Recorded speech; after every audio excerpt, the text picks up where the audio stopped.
Shalom, Bapak Ibu yang terkasih dalam Yesus Kristus.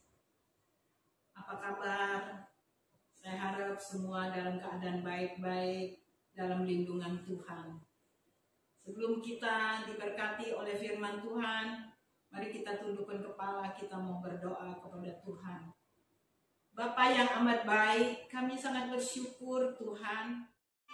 Kami bisa bersekutu dengan Engkau. Kami bisa masuk di dalam hadirat-Mu. Karena hal-hal inilah justru yang sangat kami butuhkan dalam kehidupan kami.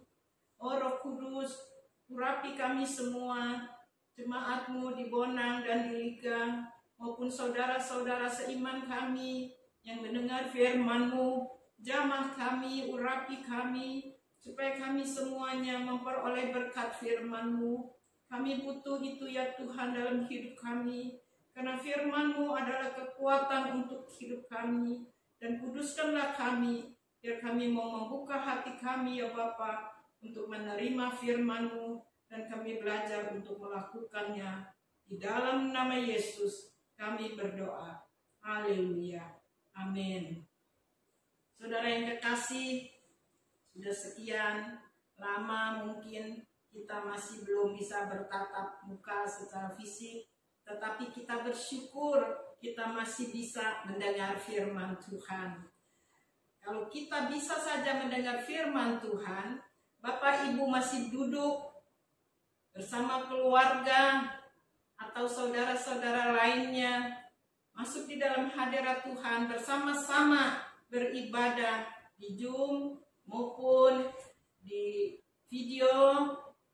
Bersama-sama saudara melihat dan mendengar firman Tuhan online, itu juga suatu hal yang sangat menyenangkan hati Tuhan.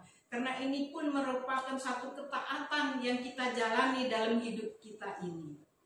Sebab itu saudaraku, firman Tuhan pada pagi ini kita sama-sama belajar mengenai apa arti ketaatan itu. Dan mengapa kita harus taat kepada Tuhan. Dan sebentar juga setelah selesai firman Tuhan, kita akan menerima perjamuan kudus. Sebab itu saudara yang kekasih, saya percaya sudah disiapkan perjamuan kudus di hadapan saudara. Berbicara soal ketaatan, saudaraku, memang itu adalah tanggung jawab kita sebagai orang-orang percaya. Itu adalah satu hal yang sangat penting dalam kehidupan kita. Saudara semua saya tahu mengerti apa arti ketaatan itu. Ketaatan itu tentunya bukan mendengar saja firman Tuhan, menyimpannya, merenungkannya, dan juga kita siap selalu melaksanakannya di dalam kehidupan kita. Bagi kita saudara-saudaraku sebagai orang-orang percaya, orang-orang pilihan Tuhan, maka ketaatan kita dan itu harus kita akui bahwa kita bertanggung jawab dalam ketaatan kita kepada Tuhan. Karena jika kita taat, maka Tuhan akan selalu memberi arah dalam kehidupan kita dan melindungi kita dari hal-hal yang membahayakan dalam hidup kita tentunya.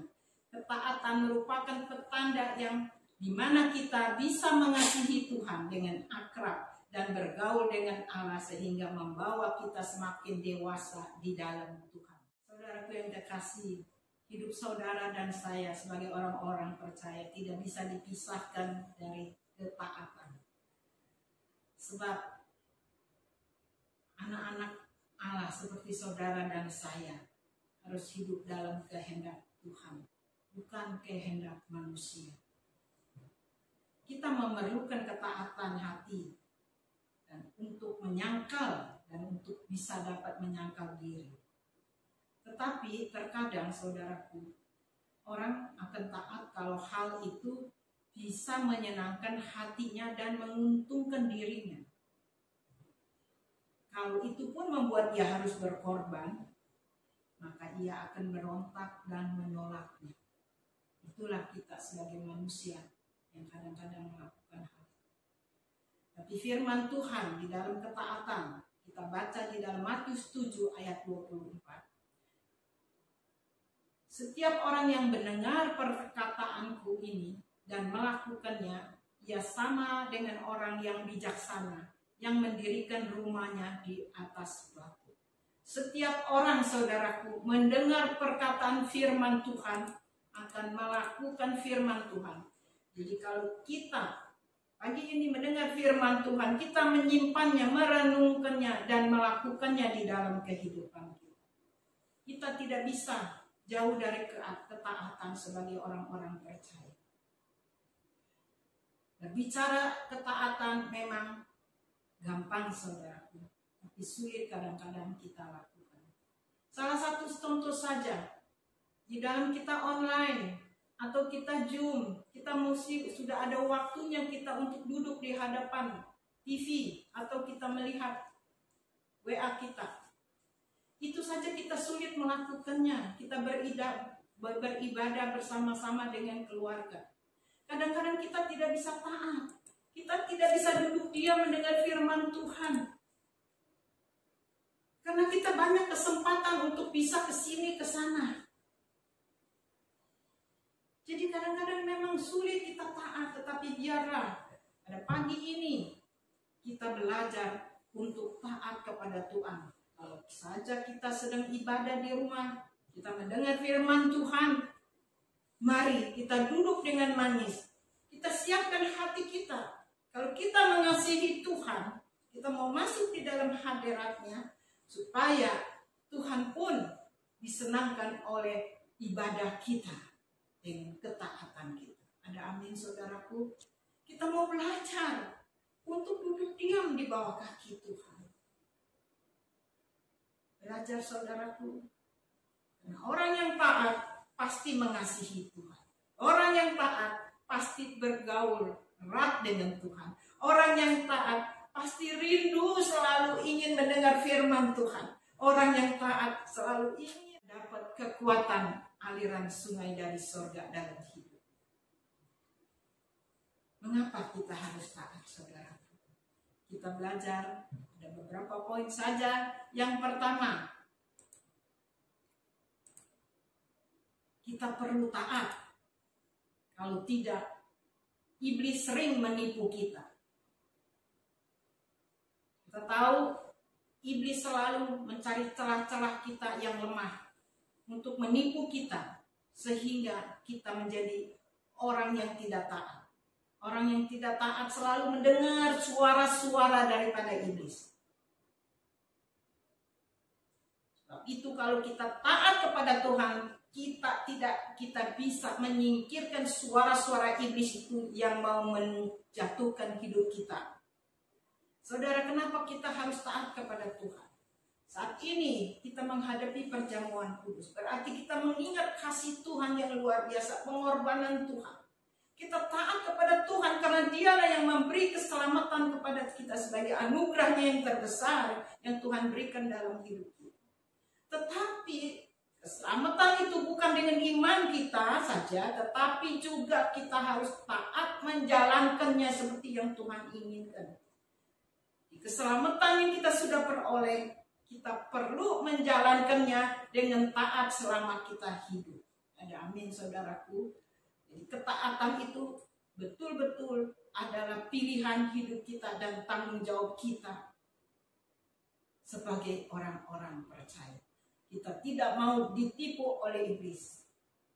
Yang kedua, ketaatan juga adalah bukti bahwa kita percaya akan janji-janji Allah yang disediakan bagi kita, saudaraku. Saudara yang kekasih, Allah tidak pernah ingkar janji. Dia pasti menggenapi janjinya dalam hidup orang-orang percaya. Saat ini kita sedang menanti kedatangan Tuhan yang kedua kali. Kita perlu mempersiapkan diri. Allah tidak pernah ingkar janji, Dia pasti menggenapinya itu. Sebab itu biarlah kita siapkan hidup kita. Kita selalu jalan di dalam kebenaran firman Tuhan. Kita akan taat mengasihi Tuhan. Sehingga janji Tuhan akan tergenapi dalam hidup saudara dan saya. Terlebih lagi kita percaya Tuhan bisa memakai saudara dan saya untuk menggenapi janji-janjinya. Tuhan tidak pernah ingkar janji. Mari kita taat kepada Dia dan percaya bahwa Tuhan pasti memberkati hidup saudara dan saya. Yang ketiga, saudaraku, kalau kita taat kepada Tuhan, kita akan mengalami hal-hal yang dahsyat daripada Tuhan, yang tidak pernah kita pikirkan Tuhan sediakan. Banyak contoh-contoh di Alkitab luar biasa, saudaraku. Kita lihat bagaimana di dalam Daniel, Sadrak, Mesa, dan Abednego. Mereka begitu taat kepada Tuhan. Mereka tidak mau menyembah Allah lain. Walaupun keadaan terjepit, saudaraku. Seperti saat ini, jangan saudara pergi kemana-mana. Taat saja kepada Tuhan. Berdoa, berseru dalam situasi apapun. Tekanan, beban-beban, kesulitan. Tuhan pasti menyatakan hal-hal yang dahsyat dalam hidup saudara. Taat saudara. Sebagaimana Yesus taat kepada Bapaknya sampai mati untuk menyelamatkan saudara dan saya. Yang terakhir, saudaraku, kalau kita taat, membuktikan kita itu sangat akrab dengan Tuhan. Bagaimana saudara bisa tidak taat kepada orang yang saudara kasihi? Bagaimana saudara bisa membohongi orang yang saudara cintai? Bagaimana saudara tidak dengar-dengaran kepada orang yang menolong, menyelamatkan saudara? Sebab itu saudara, kalau kita bergaul erat dengan Tuhan, kita akrab dengan Allah, kita bisa taat dan menyenangkan hati Tuhan. Keakraban kita dengan Tuhan membuat kita dapat mengerti akan hal-hal yang dapat menyenangkan hatinya, bukan menyenangkan hati kita, saudara. Kita tahu, kalau kita menyenangkan hati Tuhan, Tuhan akan menuntun kita, membawa kita kepada berkat-berkat. Berkat yang tertinggi dan terbesar yang sudah kita dapatkan, memang kita tahu itu adalah keselamatan. Bukan karena ketaatan dan kepintaran kita. Tapi berkat di sini adalah berkat yang kita lihat di dalam Matius 6 ayat 19 sampai 20. Itu saudaraku, jika kita taat, kita tidak selalu menginginkan hal-hal yang tidak pantas untuk kita terima, tetapi kita taat supaya Tuhan bisa mencukupi segala kebutuhan kita. Bukan kita menginginkan hal-hal yang duniawi yang melebih-lebihi, ya saudaraku, yang tidak pantas sebetulnya kita sebagai orang-orang percaya. Karena semuanya itu tidak akan ada artinya. Ya, kita belajar taat supaya kita bisa menyenangkan hati Tuhan. Kita belajar taat supaya hati Tuhan bisa begitu tergugah sehingga memberkati saudara dan saya. Karena Dia taat sehingga kita ada hari ini, sehingga kita bisa menerima perjamuan. Saudaraku yang terkasih, taatan memang terkadang sulit untuk dilakukan. Berbicara tentang ketaatan adalah berbicara kita mengenai mematikan kehendak pribadi kita, mematikan keinginan kita. Karena kalau kita taat, kita bisa menyangkal diri kita, saudara. Sebab itu marilah kita mau jaga hidup kita, kita mau jaga hati kita agar tetap taat kepada Tuhan. Jika kita baik-baik mendengarkan suara Tuhan pada pagi ini, dan kita merenungkannya dan kita melakukan perintahnya dengan taat dan setia, saudaraku, mulai saat ini saya percaya Tuhan akan mengangkat saudara sekalian dan memberi kelimpahan setiap hari bagi saudara dan saya, supaya nama Tuhan dimuliakan dalam kehidupan kita melalui ketaatan dan kesetiaan kita kepada Tuhan. Tuhan memberkati. Mari kita akan menyiapkan diri kita untuk memasuki perjamuan kudus. Sebelumnya kita akan mendengar, kita sama-sama memuji Tuhan. Selalu lihat bukti kasih-Mu, Kau menderita tapi kan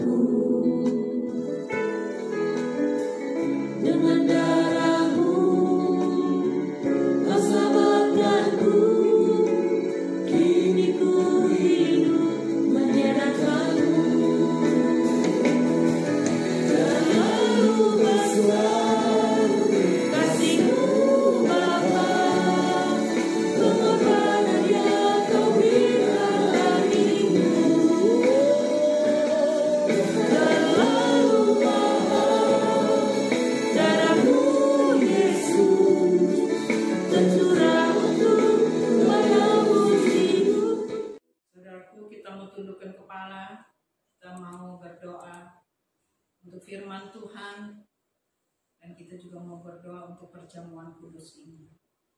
Kalau kita sudah mendengar firman Tuhan, di mana kunci untuk meraih berkat daripada Allah adalah ketaatan. Karena ketaatan berbicara tentang sikap hati yang mau tunduk kepada Allah. Dan ketaatan pasti akan menuntun kita kepada berkat-berkat Allah. Mari saudaraku, kita mau datang kepada Tuhan dengan mohon pengampunan kepada Tuhan karena seringkali kita tidak taat kepadanya. Jika Tuhan sering memberi kemurahannya kepada kita, keleluasaannya kita untuk mendengar firman Tuhan, memberi waktu kita, kadang-kadang kita tidak memberi hati kita untuk mendengar firman Tuhan. Kita sering melalaikannya, mohon ampun kepada Tuhan saudaraku. Walaupun kita sangat sulit saat ini tidak bisa bergereja, tetapi Tuhan masih menyediakan online dan macam-macam supaya kita bisa masih beribadah dan mendengar firman Tuhan. Selama ini saudaraku, jika saudara tidak taat, tidak duduk di dalam rumah dan mendengar firman Tuhan melalui online dan yang lain-lainnya, tidak menyiapkan hati saudara, itu juga suatu kelalaian di dalam ketaatan. Kita mohon ampun kepada Tuhan. Ketaatan yang kecil tampaknya, tetapi itu satu salah besar dalam hidup saudara dan saya. Tuhan, saat ini kami datang bersama-sama ya Tuhan dengan jemaat-Mu di Bonang dan di Liga. Dan saudara-saudara seiman lainnya ya Bapa, untuk mohon pengampunan daripada Engkau. Kiranya Engkau kuduskan kami ya Tuhan, supaya kami layak menerima perjamuan ini. Ajar kami ya Tuhan, oh Tuhan Yesus tolong, urapi kami dengan Roh Kudus-Mu, supaya kami bisa mampu ya Tuhan, karena kami tahu kalau kami taat ada kekuatan besar dalam hidup kami. Terima kasih Tuhan. Kami percaya unsur-unsur roti ini dan anggur ini Engkau sudah kuduskan. Dan kami akan menerimanya dan memakannya yang menjadi berkat buat hidup kami, jadi kekuatan buat tubuh kami. Terima kasih Tuhan Yesus. Terima kasih. Di dalam Engkau kami berdoa. Haleluya. Amin. Saudaraku yang kekasih, kita mau siapkan hati. Angkat roti di sebelah tangan kanan saudara. Pada malam waktu Yesus akan diserahkan, Ia mengambil roti, Ia mengucap syukur dan memecah-mecahkannya.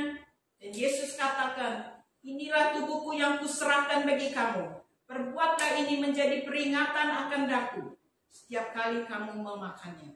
Mari kita mau makan roti ini yang melambangkan tubuh Kristus di dalam nama Allah Bapa, Allah Putra dan Roh Kudus. Makanlah dalam nama Yesus.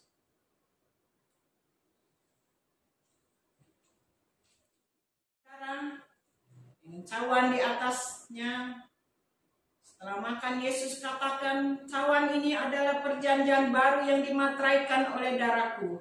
Perbuatlah ini setiap kali kamu meminumnya. Mari kita minum di dalam nama Allah Bapa, Allah Putra dan Roh Kudus. Minumlah dengan iman dalam nama Yesus.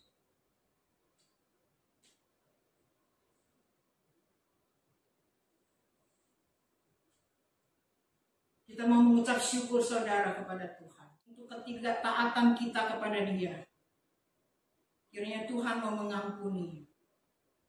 Dan mulai saat ini kita mau taat lebih lagi kepada Bapa di surga. Terima kasih Tuhan untuk berkat firman-Mu, untuk berkat perjamuan kudus. Pada saat ini ya Bapa, kami percaya Engkau menolong melalui Roh-Mu mengubahkan kami, menguatkan kami, supaya kami bisa lebih taat lagi ya Tuhan. Lebih lagi Tuhan rindu kepada Engkau, rindu kepada hadirat-Mu, supaya kami siap taat ya Tuhan, untuk bisa menyenangkan hati-Mu. Terima kasih ya Bapa, dipercaya Engkau sudah menolong seluruh jemaat-Mu, Engkau sudah menolong ya Tuhan yang sakit, Engkau juga sudah menjamah dengan bilur-bilur-Mu ya Tuhan. Engkau menyembuhkan dan memulihkan yang sakit. Yang susah Engkau sudah memberikan penghiburan dan kekuatan ya Tuhan. Yang mengalami beban, mengalami kesulitan, Bapa, kami berseru di dalam nama-Mu Yesus. Satu nama yang maha kuasa. Kami percaya pertolongan pasti turun dalam kehidupan orang-orang percaya. Tuhan, pada saat ini melalui perjamuan ini kami percaya Engkau Tuhan akan menyatakan hal-hal yang ajaib. Pertolongan-Mu turun kepada umat-Mu, kepada bangsa kami, pemerintah kami doakan ya Tuhan. Engkau menolong orang yang sedang menderita sakit pandemi ya Tuhan, dimanapun mereka berada. Tuhan, berikanlah mereka kekuatan dan penghiburan. Berikanlah umat-Mu jalan keluar ya Bapa. Tolong berkati negara dan bangsa kami. Terima kasih ya Bapa. Ajar kami sebagai umat-Mu taat kepada-Mu ya Tuhan. Supaya hidup kami betul-betul bisa terlindungi oleh kuasa dan kemurahan-Mu saja. Di dalam nama Engkau kami sudah berdoa dan kami percaya pagi ini Engkau sudah mengubahkan kami supaya hidup lebih mengasihi Engkau, lebih taat dan setia, sehingga kami bisa menyenangkan hati-Mu. Karena jika kami menyenangkan hati-Mu Tuhan, kami tahu kami bisa dibawa kepada berkat-Mu ya Yesus. Saudaraku yang kekasih, marilah kita akan berdoa. Bapa kami. Bapa kami yang ada di surga, dikuduskanlah nama-Mu, datanglah kerajaan-Mu, jadilah kehendak-Mu di bumi seperti di surga. Berikanlah kami pada hari ini makanan kami yang secukupnya, dan ampunilah kami akan kesalahan kami, seperti kami juga mengampuni orang yang bersalah kepada kami. Dan janganlah membawa kami ke dalam pencobaan, tetapi lepaskanlah kami daripada yang jahat. Karena Engkaulah yang punya kerajaan, dan kuasa, dan kemuliaan sampai selama-lamanya. Amin. Mari saudaraku, terimalah berkat Allah. Kita mau mengangkat tangan kita dengan segala ucapan syukur kepada Tuhan. Terimalah berkat Allah, damai sejahtera Allah, kasih Allah dan kasih karunia Allah serta persekutuan dengan Roh Kudus senantiasa melingkupi kehidupan saudara, dimanapun saudara berada. Tuhan menjaga saudara, Tuhan menjaga dan melindungi saudara dan memberkati saudara saat ini dan sampai selama-lamanya. Hingga Yesus datang untuk kedua kalinya di awan-awan sana menjemput kita semua. Dalam nama Yesus, kami sudah berdoa dan sudah diberkati. Katakan bersama-sama, amin. Bapak, terima kasih.